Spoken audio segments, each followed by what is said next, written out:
My name is Jamie Jackson. On the 7th of April 2020, I lost my uncle in the UK to the coronavirus.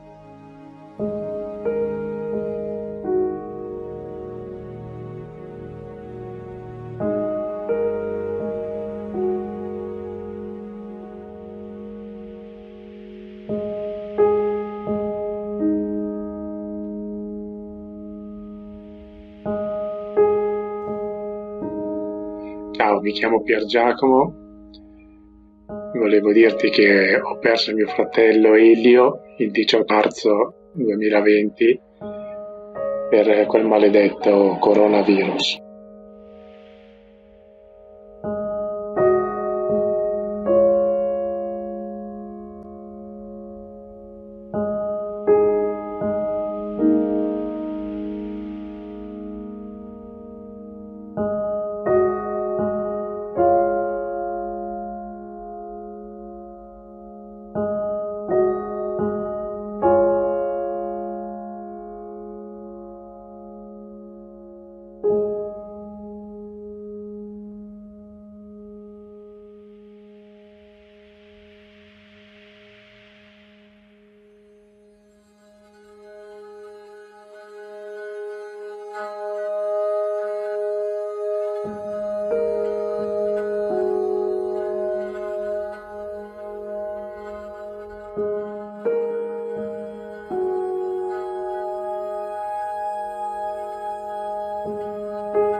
You are not alone.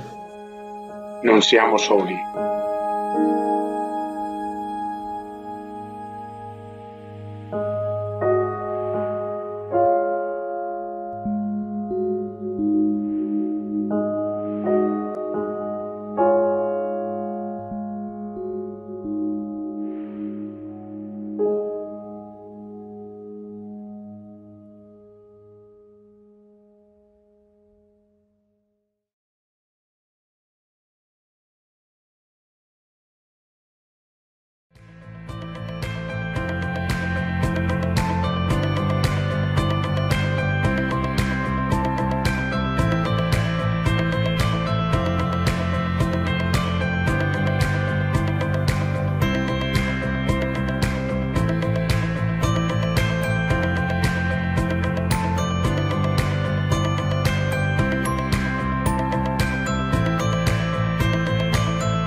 Selamat pagi semua dan selamat hari Sabat.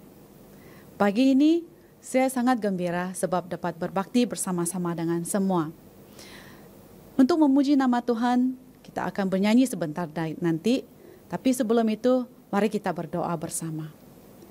Bapa di Kerajaan Syurga, terima kasih kerana pimpinan Bapa sepanjang minggu ini sehinggalah pada hari Sabat ini sekali lagi kami dapat berbakti bersama-sama dengan-Mu. Biarlah Engkau juga berserta dengan kami apabila kami memuji nama-Mu. Semua ini kami minta dalam nama Yesus, Juru Selamat kami. Amin.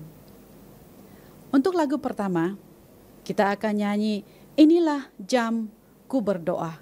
Sebab waktu inilah adalah waktu yang paling indah bagi kita semua. Mari kita nyanyi lagu ini dalam LPMI 32.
Untuk lagu seterusnya, kita akan bernyanyi Jalan Serta Yesus Selalu Sejahtera. Apakah kita pernah rasa takut apabila kita pergi ke mana-mana? Dalam lagu ini mengatakan, janganlah kita takut, sebab Tuhan sentiasa berserta dengan kita. LPMI 181.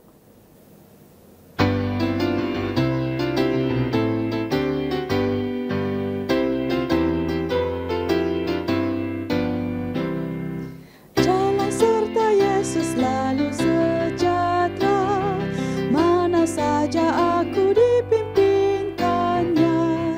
Dengan tiada Tuhan girangku hilang. Jalan serta Yesus lamanya senang. Dimanapun saja tidak ku gentar. Jalan serta Yesus aku bergemar. Serta Yesus aku tidak sendirian. Meski teman sangkal Yesus iringkan. Aku tidak takut meski jalan gelap. Serta Yesus aku tak rasa senyap. Dimanapun saja tidak ku gentar. Jalan serta Yesus aku bergemar. Serta Yesus aku tidur dengan senang. Meski bayang maut keliling aku gerang. Waktu bangkit aku masuk negeri terang. Sana serta Yesus, oh betapa senang. Dimanapun saja tidak ku gentar. Jalan serta Yesus aku bergemar.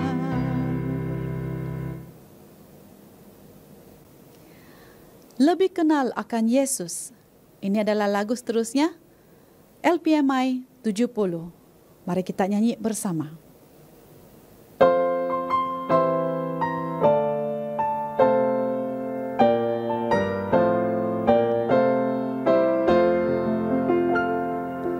Lebih kenal akan Yesus, tentang rahmat yang menebus.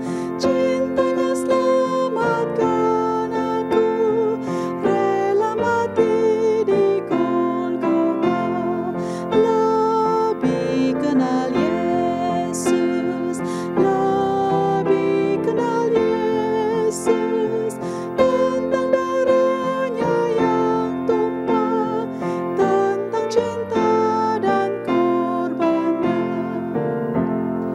Doa kudus curahkanlah, ajarlah aku mengerti tentang Yesus yang telah datang mencari domba yang hilang. Lebih kenal Yesus, lebih kenal Yesus, tentang darahnya yang tumpah, tentang cinta dan korbannya. Kenal Yesus dan sabdanya, hubungkan kita padanya.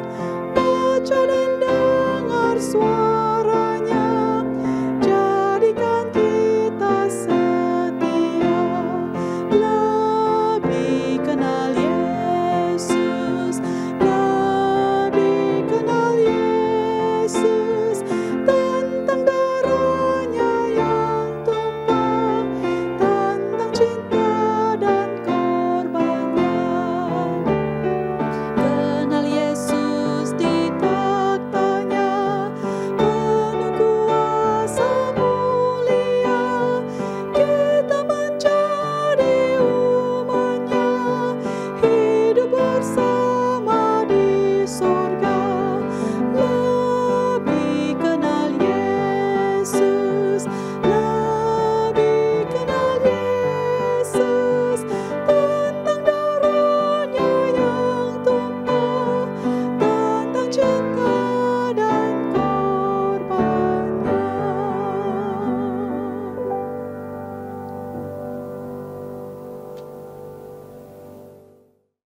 Hai kawan-kawan, kita jumpa lagi. Hari ini kita dengar cerita tentang satu budak lelaki yang suka kongsi. Ayat hafalan kita terdapat dalam Ibrani 13 ayat 16.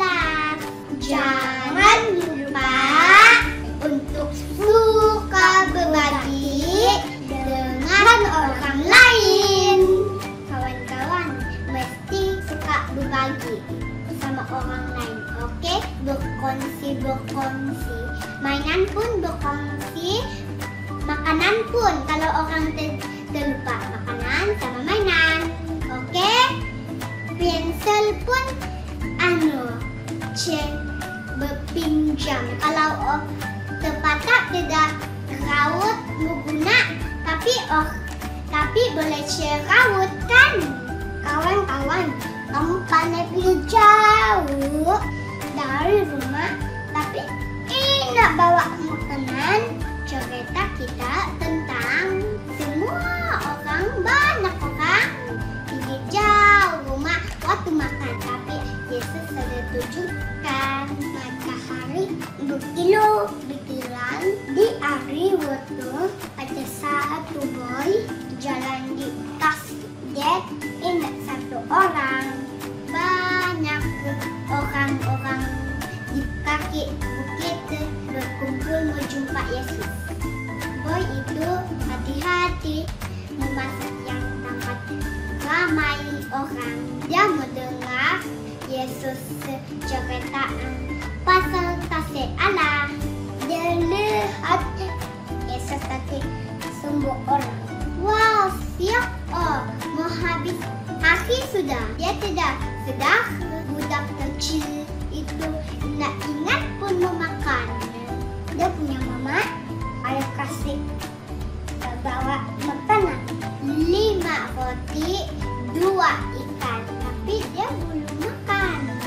Ketika sudah mau masak makan, kawan-kawan Yesus pun cakap sama Yesus, bagus dorang pulang.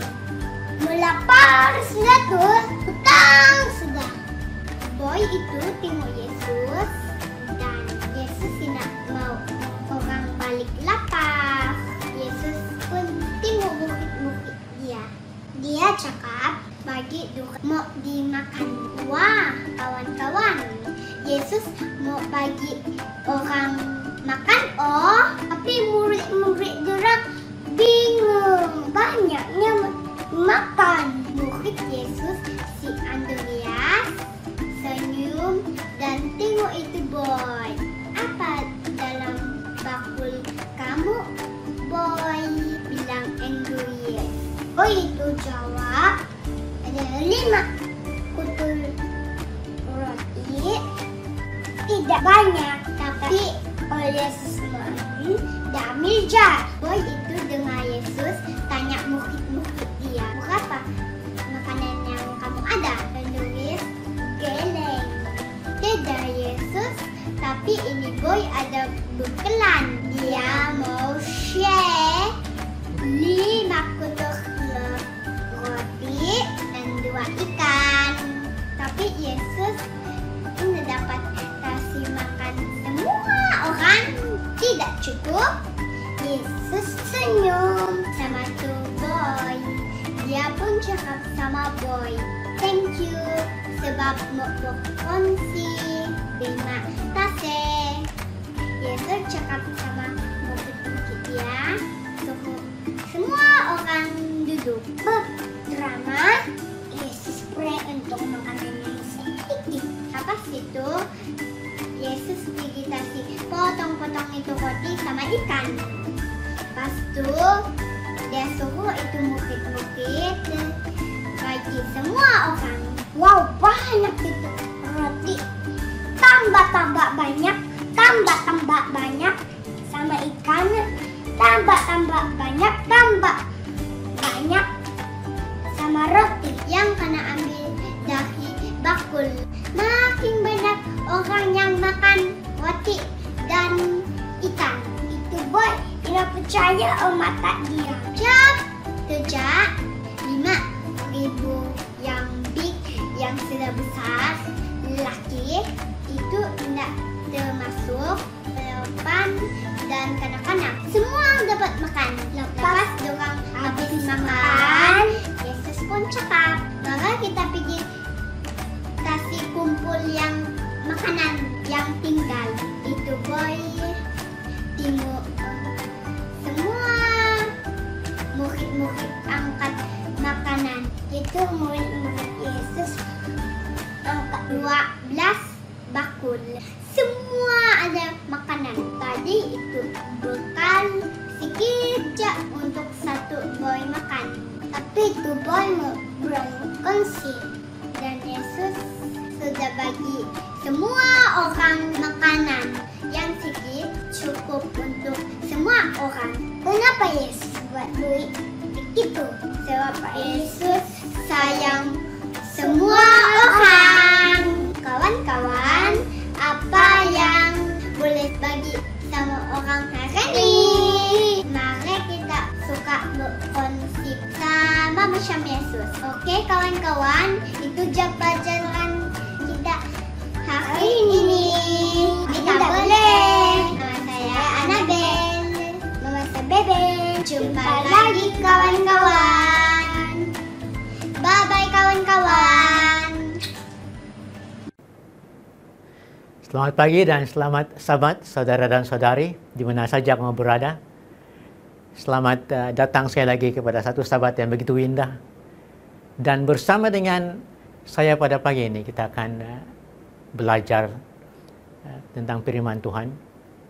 Pelajaran ke-13 dalam urutan pelajaran sekolah sahabat suku tahun yang kedua ini. Dalam bahasa Malaysianya, saya terjemahkan tajuk tersebut kepada hidup berpandu pada firman Tuhan. Mari kita tunduk kepala dan kita berdoa dahulu. Allah Bapa di surga, pada pagi ini, kami amat bersyukur yang kami diberikan peluang sekali lagi untuk bersama-sama mempelajari pelajaran terakhir dalam suku tahun ini. Bagaimana kami boleh menghidupkan kebenaran Alkitab dalam kehidupan kami masing-masing. Bapa, kami tidak boleh melakukannya. Kami tidak boleh memahami pun. Tetapi kami mau menjemput Roh Kudus untuk bersama dengan kami dalam pelajaran kami pada hari ini. Terima kasih Bapa, Engkau kami perlengkapkan kami dan memastikan kami mengerti apa yang dimaksudkan oleh pelajaran yang disediakan untuk kami pada hari ini. Dalam nama Yesus saya berdoa. Amin. Sudah 12 minggu, 12 sahabat kita bersama-sama. Dan sepanjang suku tahun ini, kita telah mempelajari tentang Alkitab. Dari mana datangnya Alkitab, bagaimana ditulis, tentang inspirasinya. Bagaimana kita menterjemahnya dan mentafsirkannya. Dan hari ini, kita sudah sampai kepada penghujungnya, yang menyimpulkan semua pelajaran 12 itu dalam satu pelajaran pada sabat ini. Setelah berikan tajuk hidup berpandu pada firman Tuhan untuk pelajaran hari ini, saya pasti ini sedikit lain daripada apa yang saudara-saudari baca dalam pelajaran Alkitab kamu, tetapi maksudnya memang sama. Dan saya mau dahulukan pelajaran ini dengan ayat inti yang terdapat dalam Yakobus 1 ayat 22. Alkitab versi Bonio. Namun demikian, jangan tipu dirimu dengan hanya mendengar firman. Lakukanlah firman itu. Tujuan kita mempelajari Alkitab bukan hanya untuk pengetahuan semata-mata. Ya, seharusnya menonton kita kepada penurutan dan pengamalan prinsip-prinsipnya. Penurutan yang mendalam dan penuh makna, dan bukan hanya konformiti atau keakuran luaran sahaja. Dengan demikian, kita akan menurut dengan iman yang penuh sukacita pada kehendak Tuhan. Nah, hari ini kita akan lihat beberapa perkara. Pertama sekali, kita akan lihat tajuk mengenai Roh Kudus yang kita akan jemput bersama setiap kali mempelajari Alkitab. Yang kedua, mengamalkan ajaran-ajaran tersebut. Yang ketiga, adakah kita asingkan, kita tolak beberapa daripada ayat-ayat daripada perjanjian lama dan tidak lagi gunakannya sekarang, atau menerima semua bahagian Alkitab. Dan terakhir sekali, kita akan jadikan Alkitab milik pribadi kita, di mana kita akan tumpu masa mempelajarinya. Dan kita akan menghafal, kalau dalam baku dikata menghafal ayat-ayatnya. Nah, Ingat ini, kebenaran-kebenaran Alkitab bukan hanya untuk dipercayai, ya harus diamalkan dalam kehidupan kita semua. Dalam Filipi 2 ayat 15, sebenarnya ayat ini sambungan daripada ayat sebelumnya. Supaya dirimu tidak beraib dan bersalah, dan kamu menjadi anak-anak Allah yang tidak bercela antara manusia. Dalam zaman yang penuh tipu daya dan perbuatan songsang, maka terserahlah kamu seperti bintang dalam dunia. Saudara dan saudari, ini adalah tujuan Tuhan menciptakan kita, menyerahkan bukan diri kita, tetapi menyerahkan kebenarannya kepada mereka yang di sekeliling kita. Filipi 2:15 adalah jemputan pada kita untuk berusaha agar kita diselamatkan. Nah, ini nampaknya tidak sehaluan dengan keselamatan. Kita diselamatkan melalui iman. Kita diselamatkan oleh limpah kurnia Tuhan. Tapi bukan bermaksud saya di sini yang kita kena bekerja untuk tepat keselamatan tersebut. Bagaimanakah kita laksanakan bahagian kita dalam keselamatan ini? Bagaimanakah kita laksanakan perkara ini? Menurut Rasul Paulus, pembelajaran firman Tuhan harus membawa perubahan kepada kehidupan kita. Filipi 2:14-16. Kita mesti memberikan kebebasan kepada Roh Kudus, bekerja agar perubahan-perubahan tersebut boleh berlaku dan kita kena jemput dia bersama. Kenapa? Filipi 2:13. Karena Allah sendiri yang bekerja dalam dirimu untuk membuat kalian rela dan sanggup menyenangkan hati Allah. Ini adalah Alkitab Indonesia sehari-harian. Nah, untuk ringkasan, Roh Kudus mencerahkan minda kita, yang memberikan penerangan kita. Yohanes 14:26. Yang membawa kita kepada Yesus. Yohanes 15:26. Roh Kudus menuntun kita kepada kebenaran. Yohanes 16:13. Roma 5:5 memberikan kita pengharapan dan keyakinan. Roma 14:17 memberikan kita sukacita. Galatia 5:22 memenuhi kita dengan kasih. Filipi 2:13 menyanggupkan kita untuk menurut. Saudara-saudari, Roh Al-Kudus yang telah mengilhamkan penulisan Alkitab, dia akan memberikan pengertiannya juga. Untuk itu kita kena jemput Roh Al-Kudus setiap kali kita buka Alkitab. Dan dengan penuh kerendahan hati, kita minta Roh Kudus untuk menonton dan membantu kita mengerti apa yang kita telah baca. Lukas 10:26 dalam Alkitab versi Bonio mengatakan, Yesus berkata, apakah yang tercatat dalam Taurat? Bagaimanakah kamu mentafsirkannya? Soalan ini amat luar biasa dan amat penting. Bagaimanakah kita amalkan ajaran-ajaran Alkitab tersebut? Saudara-saudari, kita mesti melihat pada Yesus sebagai contoh utama dalam segala hal. Jangan kita lihat pada pendeta, jangan kita lihat pada elder gereja, atau sesiapapun. Kita kena lihat pada Yesus sendiri. Lihat apa yang dia telah tunjukkan pada kita. Matius 11:26 berkata, ikutilah perintahku dan belajarlah daripadaku. Sebab aku ini lemah lembut dan rendah hati.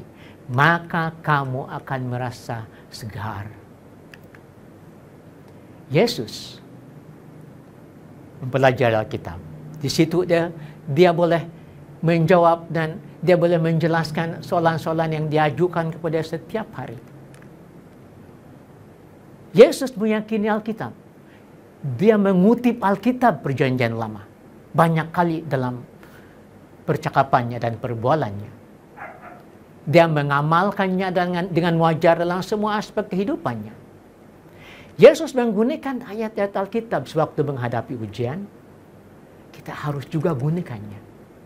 Apabila Yesus menghalau penukar-penukar ruang keluar dari Ka'bah. Apabila kita memberikan teguran pada orang lain, kita gunakan ayat-ayat Alkitab. Apabila menjawab soalan-soalan yang sukar, Yesus gunakan Alkitab. Demikian juga kita, saudara-saudari.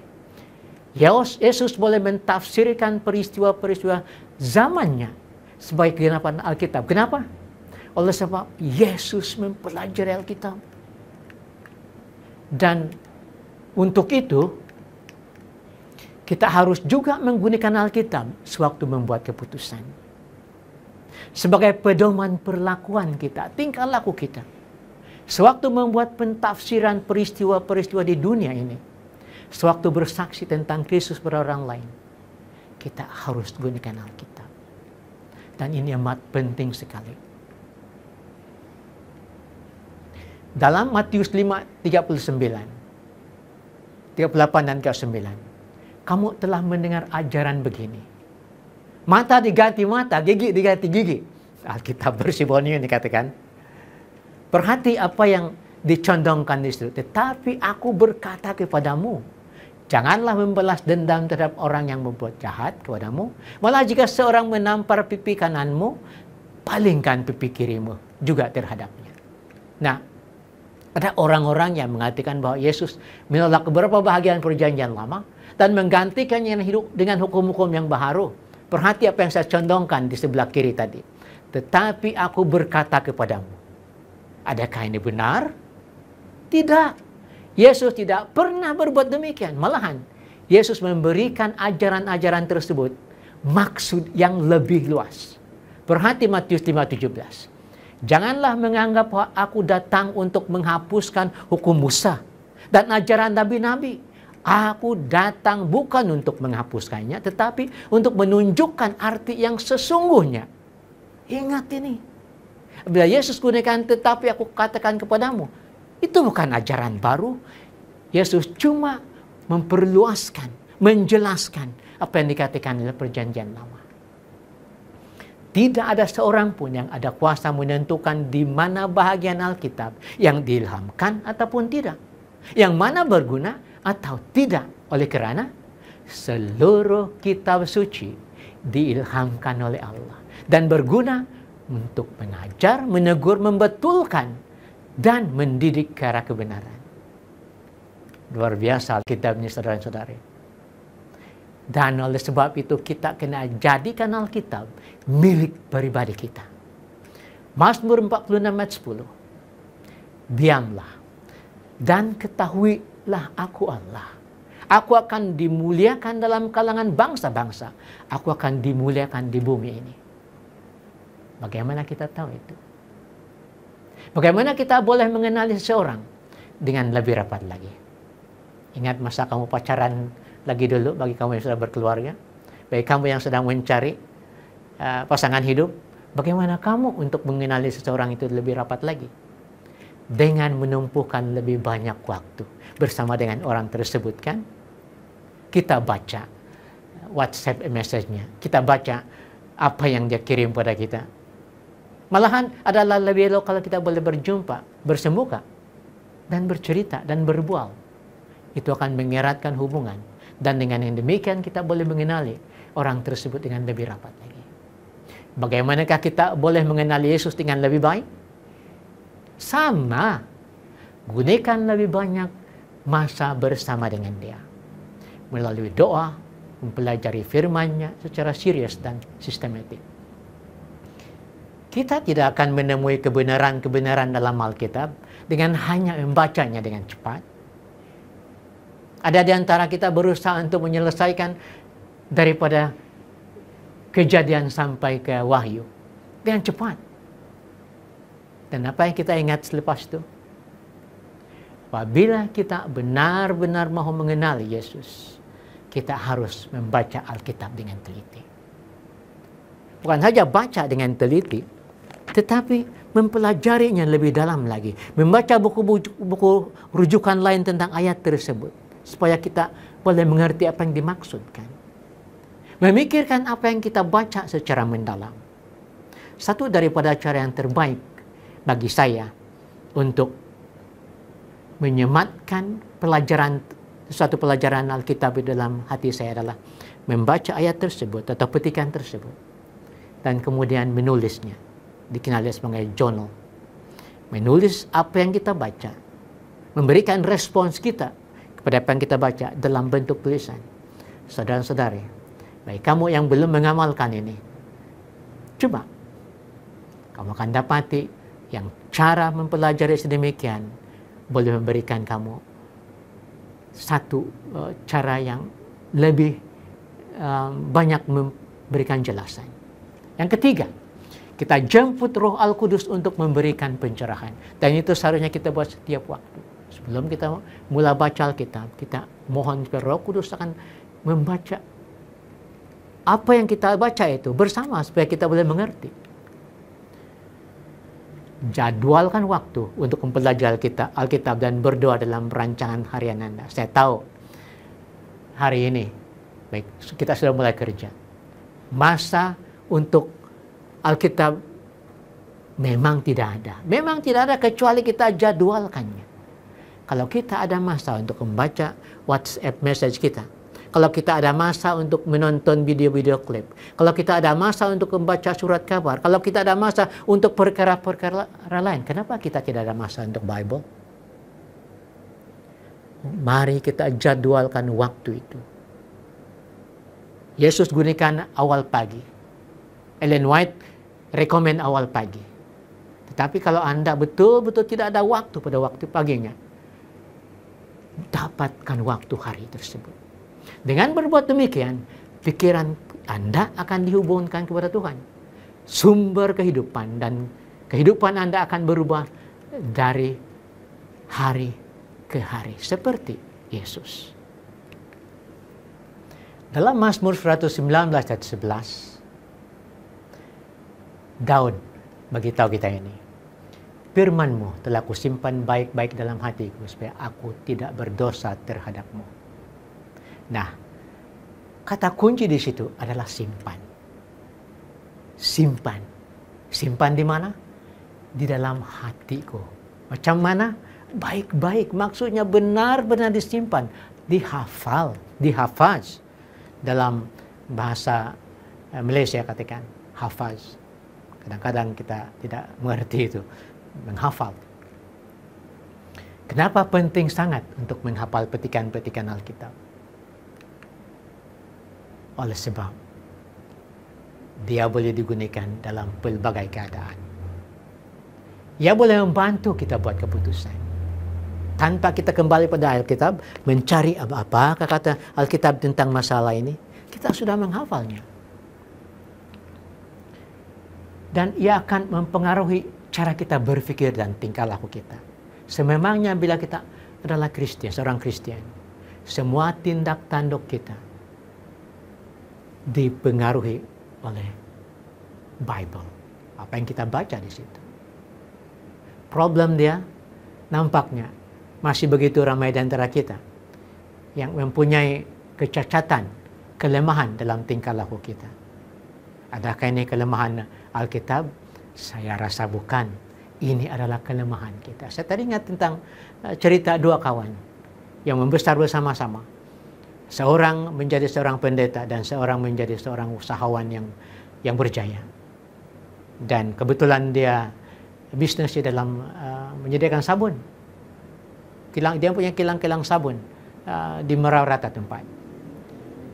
Dan satu hari dia datang untuk menjenguk kawannya yang pendeta itu. Dan dengan sinis dia berkata, sudah berapa lama kamu jadi pendeta?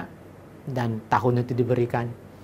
Dan kemudian dia tanya, tapi sehingga sekarang, saya nampak yang anggota-anggota gereja yang datang ke gereja kamu, masih banyak yang buat yang macam-macam. Tidak sehaluan dengan Alkitab. Pendeta itu diam, dia tidak jawab. Kemudian kawan dia yang kaya ini bawa dia untuk datang jalan-jalan. Mereka keliling kota dalam keretanya yang baru. Akhirnya mereka sampai ke satu tempat rumah setinggan. Dan anak-anak berlari sini sana dalam keadaan yang kotor, dalam keadaan yang tidak teratur. Dan dia suruh kawannya memberhentikan kereta tersebut. Lalu dia tanya, sudah berapa lama kamu buka kilang sabun kamu? Dengan bangganya kawan ini berkata, sedemikian lama. Dan dia kata, sabun saya laku betul dalam berbagai bentuk. Lalu pendeta ini tunjukkan kepada anak-anak. Dia kata, sudah sedemikian lama kamu jadi pengilang. Sabun-sabun kamu banyak jenis, wangi-wangiannya, keharumannya. Kenapa anak-anak ini masih kotor juga? Dan dengan senyum, kawannya kata, satu sebab dia itu, sabun saya ada di kedai-kedai. Problem dia, jarang tidak pakai sabun bila mandi. Ataupun tidak pakai sabun sekarang. Dan pendeta itu senyum pada dia. Dan baru teringat kawan itu pada soalannya tadi. Sama pula apabila membaca firman Tuhan. Ada yang baca macam novel. Tetapi ada juga orang yang membacanya betul-betul memerhatikan apa yang dikatakan dalam ayat-ayat tersebut. Dan mengubah hidupnya dengan bantuan Roh Kudus. Jadi, dengan menghafal, kita boleh dipengaruhi pemikiran dan tingkah laku kita. Selain daripada itu, ayat-ayat yang kita sudah hafal akan memokuskan pandangan kita kepada Tuhan. Selain daripada melindungi kita daripada ide-ide dan tafsiran yang salah. Hari ini, di mana-mana kamu pergi, terutama bila kamu masuk dalam internet, YouTube kah, kamu akan perhati banyak sekali ajaran-ajaran yang songsang, yang tidak betul, ikutal kita, tentang teori-teori konspirasi. Kita kena kembali pada Alkitab. Dan alangkah eloknya kalau kita boleh hafal ayat-ayat yang boleh digunakan dalam hal-hal yang sedemikian. Bila kita boleh menghafal Alkitab, kita boleh kutip bila diperlukan, tanpa rujuk pada Alkitab. Dan ayat-ayat yang kita baca itu akan Roh Kudus gunakan sebagai pertahanan apabila kita menghadapi pencobaan. Nah, terdapat pelbagai kaidah untuk mempelajari ajaran dan cerita-cerita Alkitab. Satu kaidah yang amat berkesan adalah melalui musik. Melalui lagu-lagu rohani dan pujaan, yaitu hymn. Kebenaran-kebenaran yang terdapat dalam Alkitab akan tersemat dalam minda kita. Seek ye first contohnya, itu ayat. For God so loved the world, itu ayat. The Lord is my shepherd, itu ayatnya dalam Mazmur 23. Dan kita ingat, pada waktu yang sama bila kita menyanyi lagu-lagu rohani tersebut, yang mengingatkan kita bahwa Tuhan itu ada dan Dia bersama dengan kita. Akhir sekali, saudara-saudari, ini adalah petikan yang saya terjemah bebas daripada tulisan Puan Ellen G. White dari Councils on Sabbath School Work, pasal 2, muka surat 36. Minat yang sungguh-sungguh untuk menyematkan kebenaran-kebenaran Alkitab dalam minda harus dibentuk. Kebenaran-kebenaran yang tersemat itu akan melindungi jiwa, dan walaupun berhadapan dengan pencubaan, keyakinan terhadap Yesus tidak akan goyah. Saudara-saudari, sepanjang suku tahun ini, kita telah disajikan dengan pelajaran-pelajaran mengenai Alkitab ini. Buku yang Tuhan ilhamkan melalui Roh Kudus. Kita sudah mempelajari bagaimana kita mentafsirkannya. Kita telah melihat dari mana datangnya, apa bahasa digunakan. Dan hari ini kita dapat dalam bahasa Inggris, kita dapat Alkitab dalam bahasa Dusun, Cina, apapun bahasanya, kita sudah dapat Alkitab dalam bentuk tersebut. Tapi tidak ada gunanya, sia-sia saja terjemahan semua itu. Sekiranya kita tinggal baca saja, dan kemudian tidak amalkan apa yang firman Tuhan ini katakan. Kiranya dengan pelajaran pada hari ini, kita akan mengambil lebih banyak waktu untuk bukan saja membaca, tetapi betul-betul menyematkan dan mengamalkan apa yang Alkitab coba berikan kepada kita. Perkataan Tuhan yang amat luar biasa bernilai ini. Mari kita tunduk kepala dan kita berdoa sekali lagi. Bapa di surga, pagi ini Engkau sudah berikan kami pandangan-pandangan yang begitu luar biasa. Bagaimana kami boleh mengamalkan ajaran-ajaran Alkitab dalam kehidupan kami. Engkau telah menunjukkan pada kami bahwa baca itu penting. Tetapi yang lebih penting adalah memikirkan, melihat secara serius apa yang dimaksudkan oleh apa yang kami telah baca. Dan kemudian memastikan yang amalan-amalan tersebut boleh menjadi sebahagian daripada hidup kami. Hanya dengan demikian, kami benar-benar boleh dipanggil, layak dipanggil sebagai people of the book. Kiranya Tuhan memberkati setiap kami, hamba-hamba Tuhan yang ingin mengetahui lebih dalam tentang Tuhan dan ingin mengetahui lebih banyak tentang kebenaran-kebenaran Alkitab. Semua ini Bapa saya mohon di atas nama Yesus, Juru Selamat kami semua. Amin.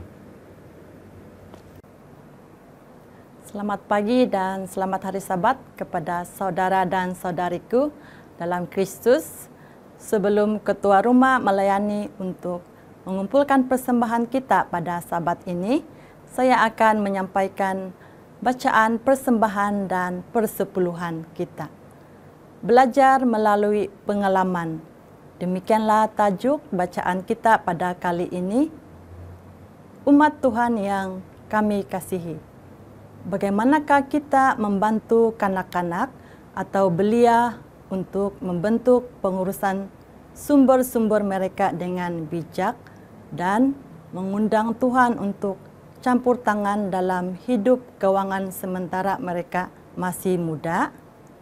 Ellen G. White mencadangkan 3 cara, yaitu: pertama, ibu bapa dan guru-guru harus menjadikan angka-angka sesuatu yang praktikal untuk dipelajari pada peringkat awal kehidupan kanak-kanak. Yang kedua, kanak-kanak perlu belajar menggunakan wang dengan cara yang betul melalui amalan-amalan, sama ada wang yang dibekalkan oleh ibu bapa mereka atau oleh pendapatan mereka sendiri. Kanak-kanak harus belajar untuk memilih dan membeli pakaian mereka sendiri, buku-buku mereka, dan keperluan-keperluan lain. Dan yang ketiga, dengan menyimpan akaun perbelanjaan mereka akan belajar tentang nilai dan penggunaan wang dalam buku pendidikan muka surat 238.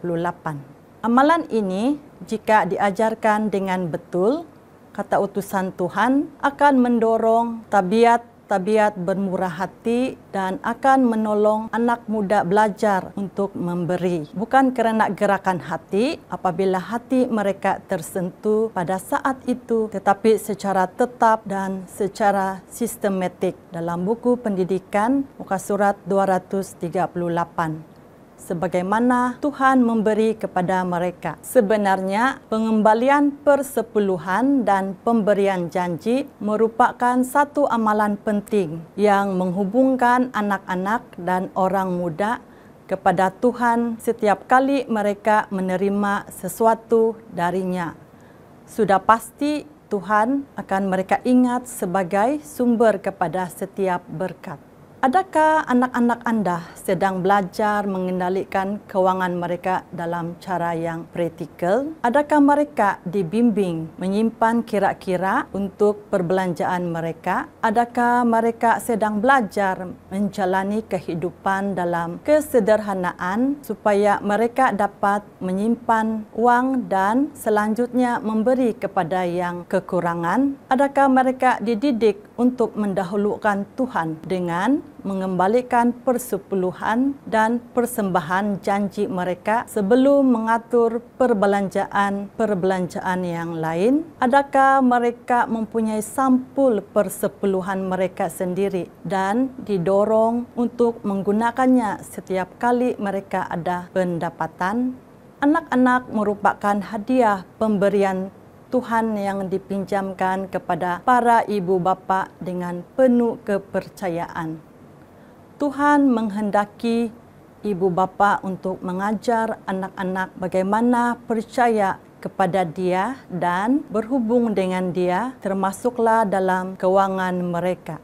Rayuan, percayalah kepada Tuhan dengan segenap hatimu, kata Salomo, dan janganlah bersandar kepada pengertianmu sendiri. Akuilah Dia dalam segala lakumu, maka Dia akan meluruskan jalanmu. Amsal 3 ayat 5 dan 6. Mari kita berdoa. Bapa kami yang di surga, terpujilah nama-Mu ya Tuhan, kerana Engkaulah Tuhan kami yang layak dipuji dan disembah. Engkaulah Tuhan kami, sumber kepada setiap berkat. Ya Tuhan, tolong kami untuk mempercayai-Mu sebagai pembekal dan penyelenggara dalam kehidupan kami. Ya Tuhan, tolong kami agar kami boleh mengajar anak-anak kami untuk melalui pengalaman ini sendiri. Terimalah dan berkatilah persembahan kami ya Tuhan. Kami minta semua ini dalam nama Yesus yang telah menjadi penebus dan juru selamat kami semua. Amin.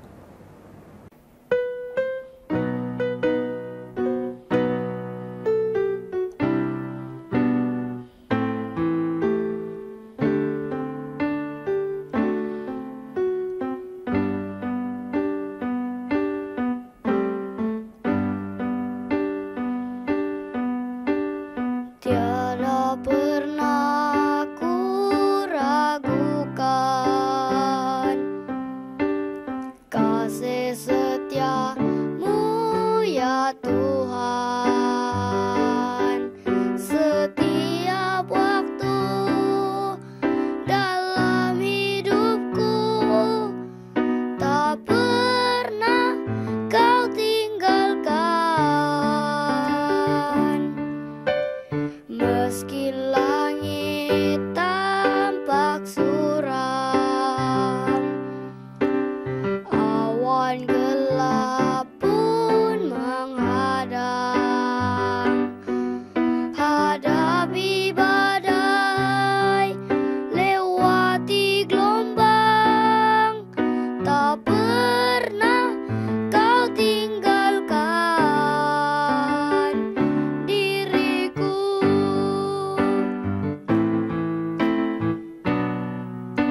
Mari kita berdoa.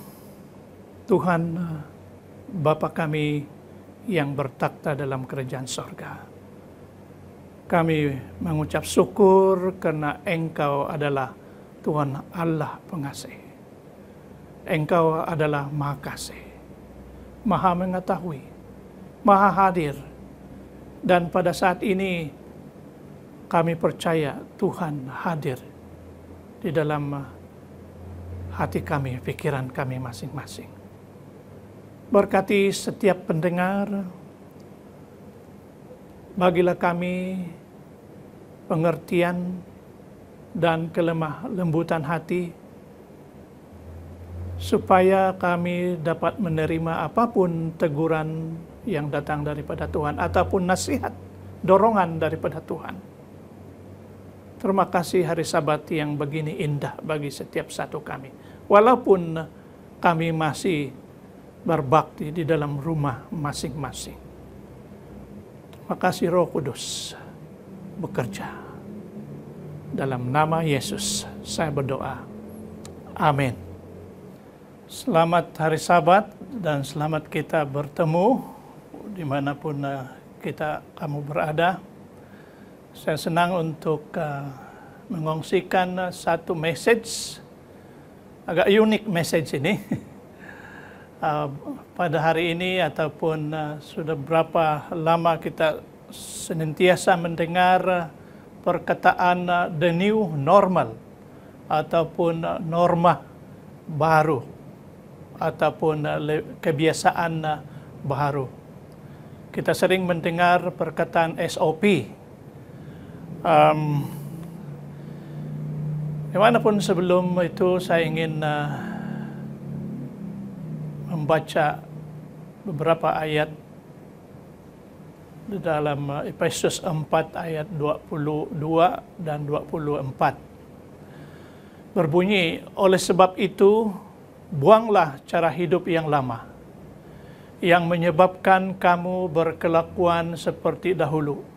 Cara hidup itu membinasakan kamu, karena kamu dikuasai keinginan yang menyesatkan. Hati dan pikiran kamu haruslah dibaharui seluruhnya. Hendaklah kamu hidup seperti manusia baru yang diciptakan menurut rupa Allah. Dengan demikian orang dapat melihat bahwa kamu mengamalkan hidup menyenangkan hati Allah dan yang suci. Pada bulan Mac yang lalu,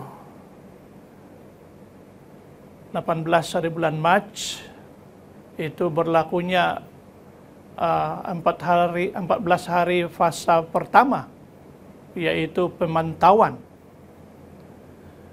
Dan kemudian diikuti dengan fasa yang kedua untuk menangani COVID-19 ini. Dan sekarang kita sudah di fasa yang ketiga, puji Tuhan, yaitu pemulihan. Dan saya sungguh berharap supaya selepas pemulihan ini kita akan pergi dapat masuk ke fasa yang keempat, yaitu pembersihan. Dan kemudiannya fasa yang kelima, pembebasan. Ya, pemantauan, pencegahan, pemulihan, pembersihan, pembebasan. Inilah perintah kawalan pergerakan yang sedang dipraktikkan di Malaysia dan di negara-negara yang lain. Kalau kita pergi ke hospital, ada norma baru bagi petugas kesehatan. Senantiasa peka maklumat berkaitan COVID-19. Amalkan jarak sosial apabila tidak merawat pesakit. Amalkan kebersihan tangan dan diri. Pakai alat pelindung seperti yang disarankan. Dapatkan penilaian kesehatan jika didapati tidak sihat atau mengesaki terdedah kepada pesakit atau kontak pesakit COVID-19. Kekal sehat dengan bersenam, makan secara sehat, dan tangani stres dengan bijak.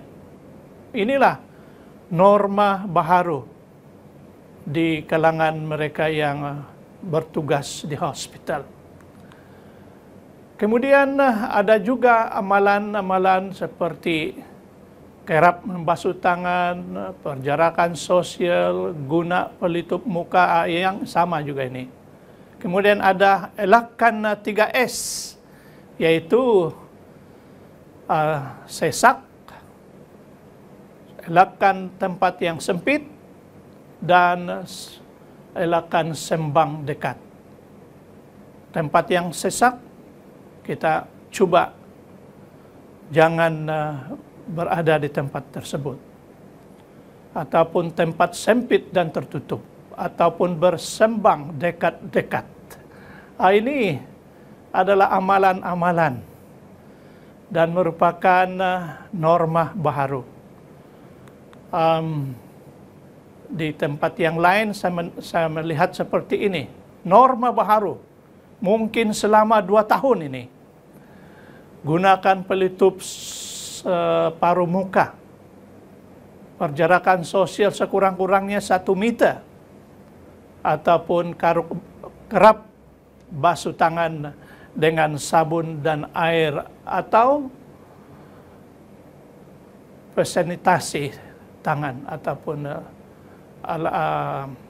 chemical yang kita gunakan untuk mengganti air. Ya, perintah kawalan pergerakan, kita selalu sering mendengar tentang stay at home ataupun duduk di rumah. Pengalaman saya sendiri dalam perkara ini sangat boring, memang sangat boring. Untuk duduk di rumah sepanjang masa selama 2 minggu itu satu perkara yang bagi kebanyakan kita yang sibuk, yang tidak selalunya berada di rumah, sangat boring sekali. Tapi kita pasang television, kemudian ada announcement di sana, stay at home, duduk di rumah.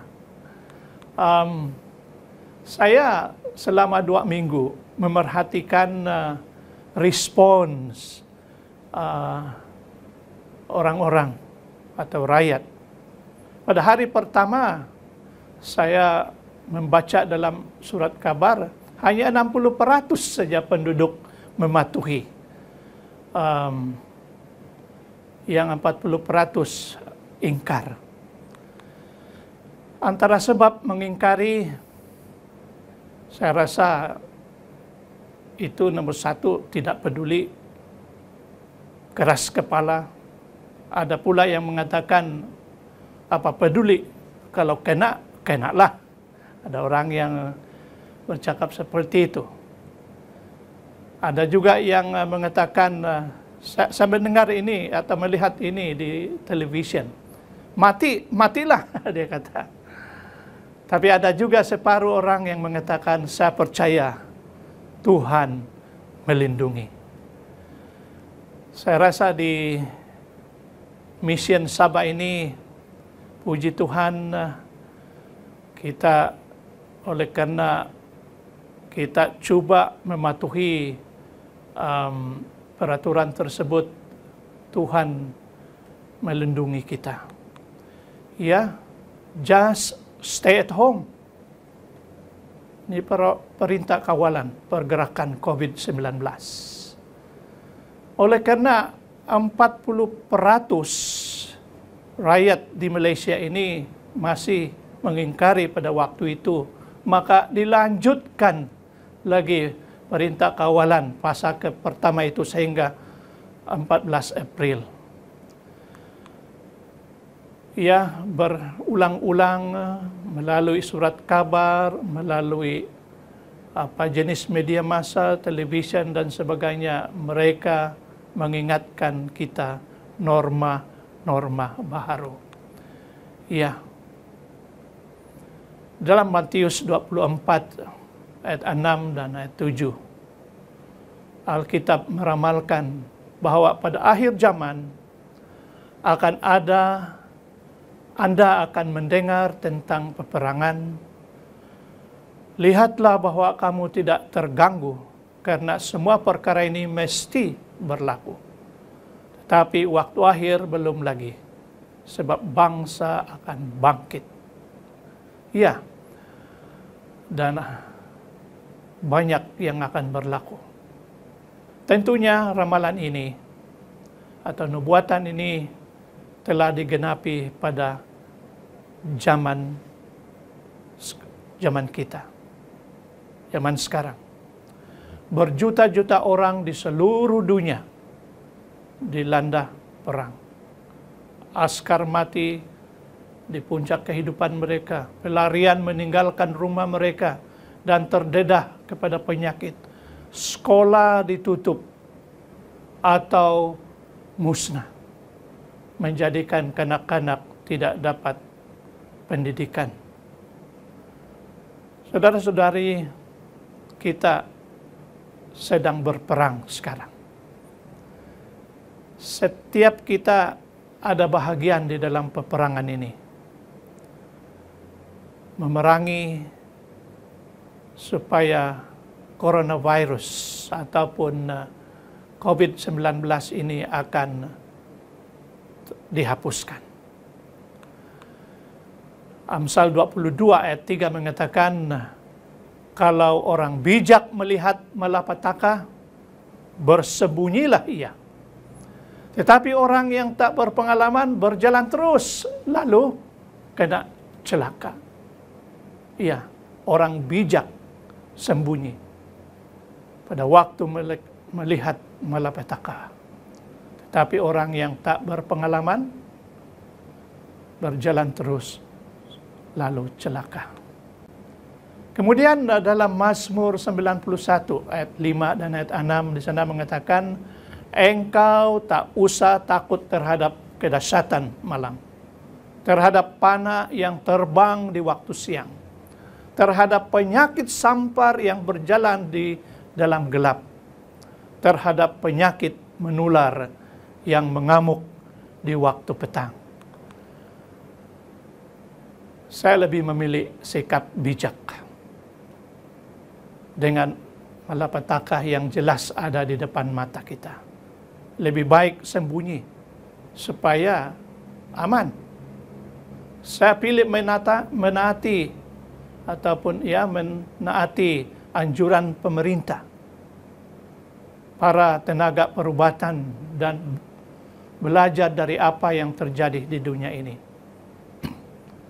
Ada pula yang masih tersenyum, merasa beriman, bahkan sedia mati dengan alasan, saya lebih takut Allah daripada coronavirus. COVID-19 akan berlarutan untuk beberapa lama lagi, karena vaksin belum juga ditemui. Walaupun ada berita yang mengatakan bahwa ada beberapa negara di Eropa sudah mulai menggunakan vaksin, tetapi pertumbuhan kesehatan sedunia belum dapat mengiktirafnya. Jadi vaksin-vaksin yang sedang mereka gunakan ini hanya dalam percobaan saja. Oleh karena belum ada vaksin, nasihat para dokter ialah kita perlu berusaha meningkatkan sistem imun ataupun kekebalan tubuh. Sistem imun yang Tuhan sendiri masukkan ke dalam tubuh kita. Ada yang menulis mengatakan, kita ini mempunyai dokter di dalam tubuh kita. Alkitab mempunyai prinsip-prinsip untuk menguatkan sistem imun dalam tubuh kita. Kita panggil prinsip tersebut dengan akronim New Start, Ini gereja Seventh-day Adventist menggunakan ini di mana-mana. Iya, prinsip-prinsip kesehatan dalam Alkitab. New Start. Nutrition. Adakah kita mengamalkan pemakanan yang sehat? Kemudian exercise. Senaman, bersenam. Adakah kita mempunyai senaman yang cukup? Sekurang-kurangnya 30 menit sehari kita menggerakkan tubuh kita. Adakah kita meminum air yang cukup? Water. Kadang-kadang kita yang bekerja di tempat yang mempunyai hawa dingin pula tidak pandai merasa haus dan tidak meminum segelas air pun. Sunlight itu adalah obat semula jadi. Tanpa sunlight ataupun sinaran matahari, badan kita ini akan tidak dapat membuat vitamin D dengan sendirinya. Ya, ada orang yang mengatakan ada obat untuk vitamin D, ada yang kita boleh beli. Tetapi saudara-saudara, di dalam pembacaan saya sendiri itu tidak cukup. Sunlight, sinaran matahari. Jangan kita takut keluar di sana untuk mendapat sinaran matahari. Ada orang mengatakan, dan baru-baru ini saya mendengar, bahwa sinaran matahari di antara jam 9 sehingga jam 3 petang. 9 pagi hingga 3 petang. Itulah sinaran yang paling baik. Iya. Kemudian temperance. Kesederhanaan. Sederhana di dalam segala perkara. Di dalam kehidupan kita jangan ada keterlaluan. Keterlaluan di bawah matahari pun itu tidak baik. Keterlaluan minum air pun ada dokter yang mengatakan itu tidak baik. Ataupun bersenam dengan keterlaluan pun itu juga tidak begitu baik. Kita mesti temperate. Ya, temperance. Kesederhanaan. Kemudian di tempat kita di Sabah ini kita memuji Tuhan karena kita masih mempunyai udara udara yang segar. Rajin-rajinlah kita keluar di sana. Yang mana fresh air ada di sana. Udara yang segar. Sambil kita berjalan, sambil kita jogging dan apapun pergerakan yang kita buat, kita menyedut udara yang segar. Kemudian Alkitab juga menyarankan bahwa kita harus ada rehat yang cukup. Ya.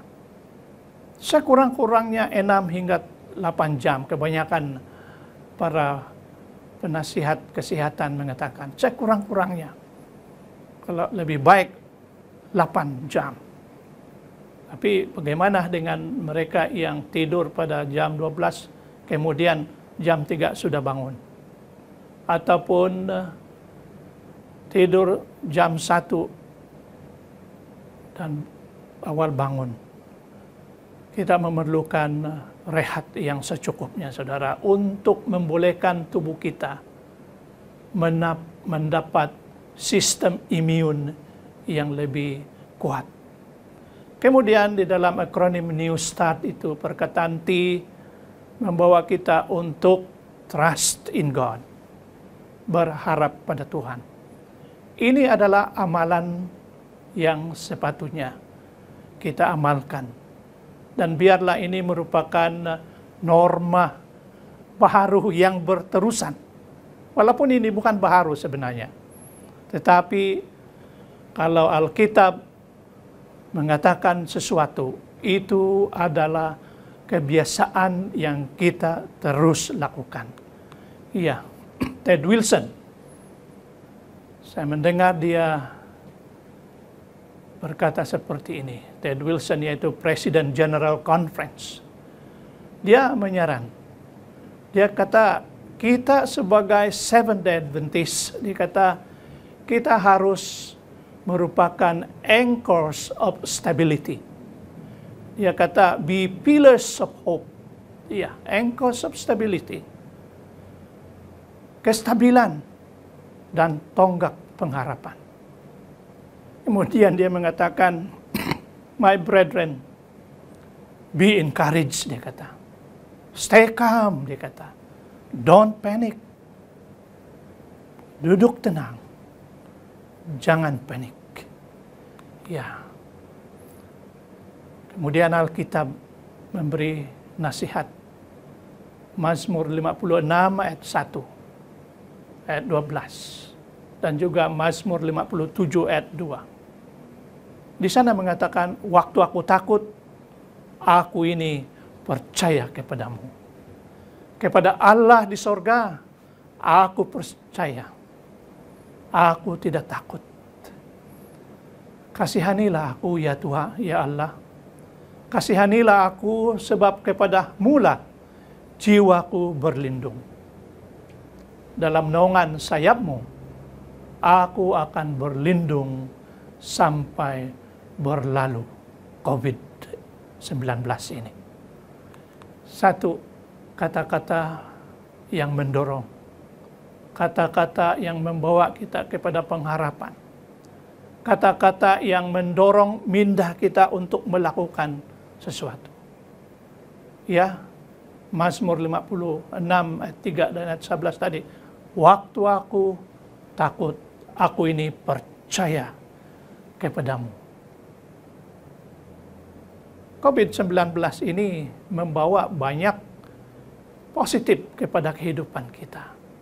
Kita lebih mengambil masa untuk memanggil Tuhan, berdoa.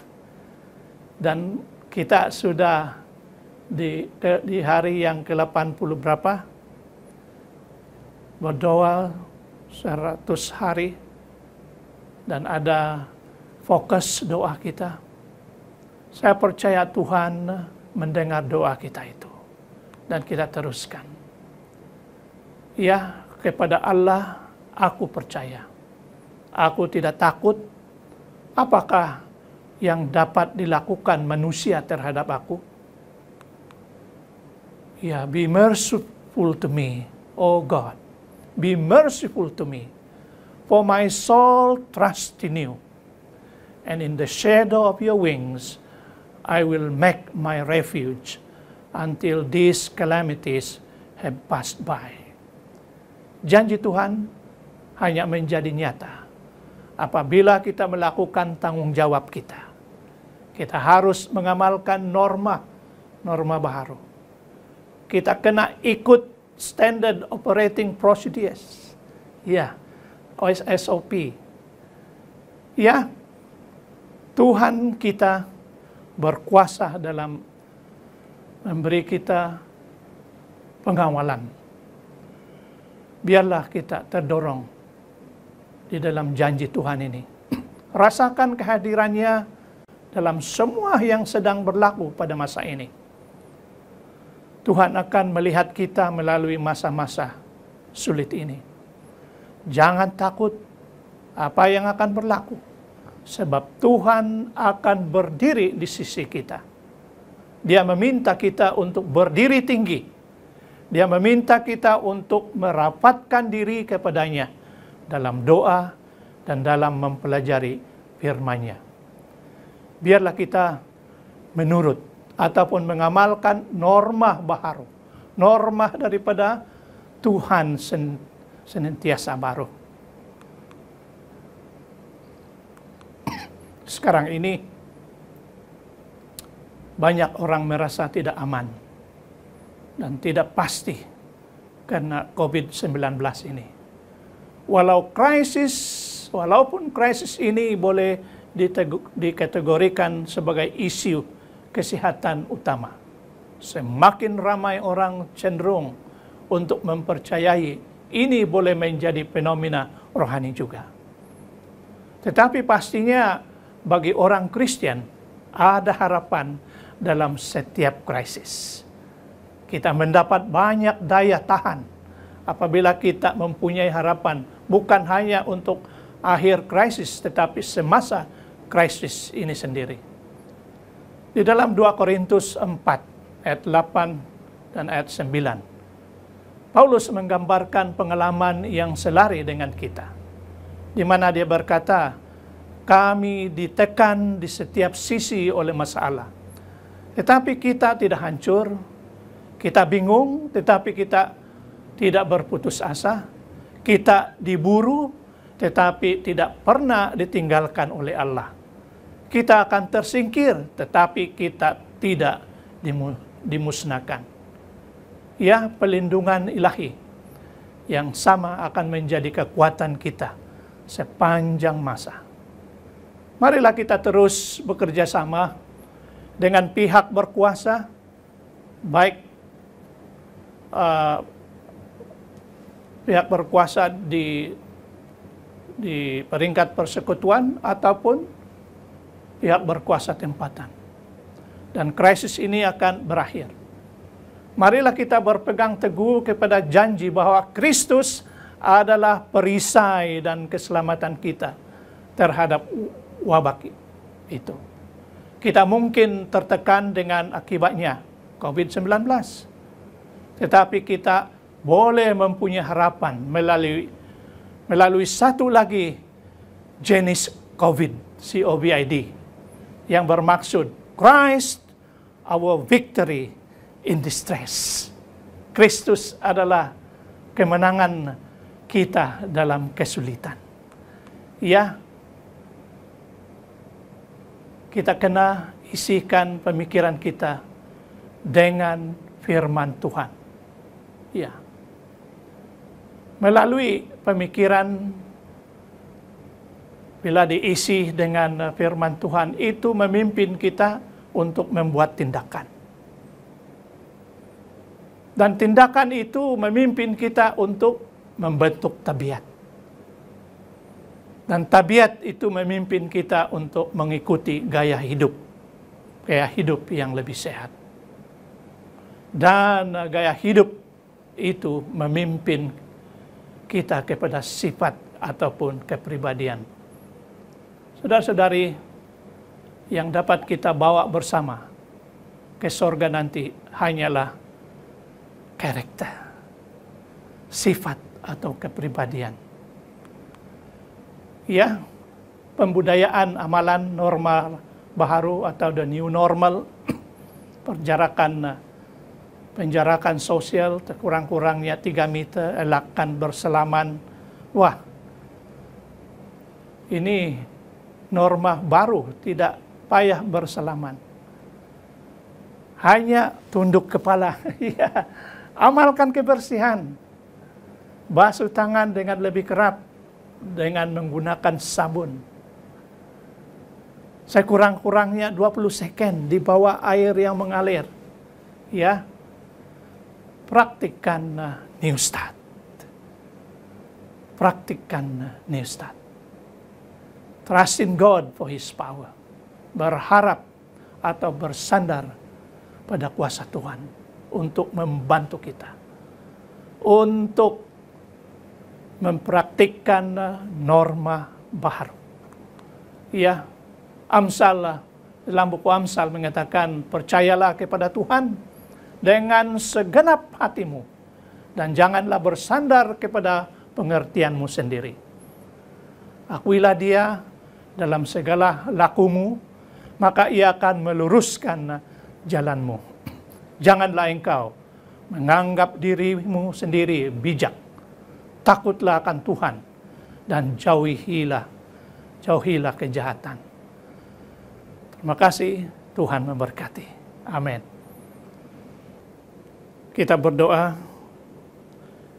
Ya Tuhan, terima kasih karena bersama-sama kami di dalam kebaktian ini. Saya percaya Roh Kudus telah bekerja dan terus bekerja. Apalagi dengan memikirkan tentang kehidupan normal baru.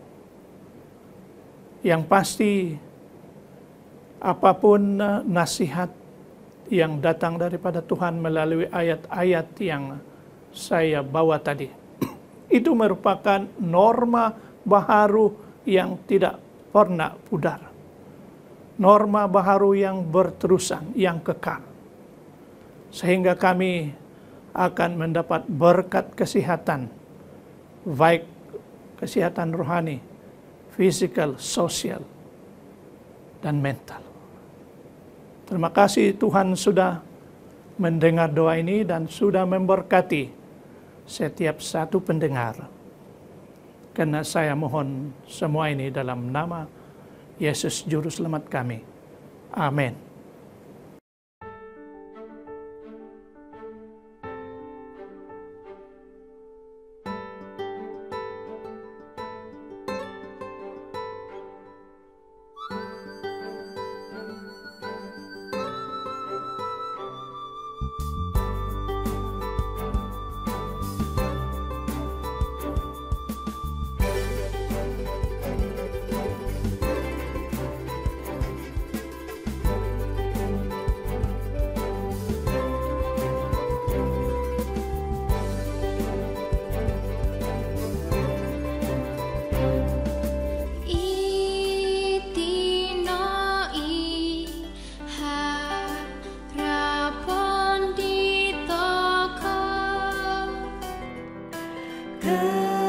Kepastian kedamaian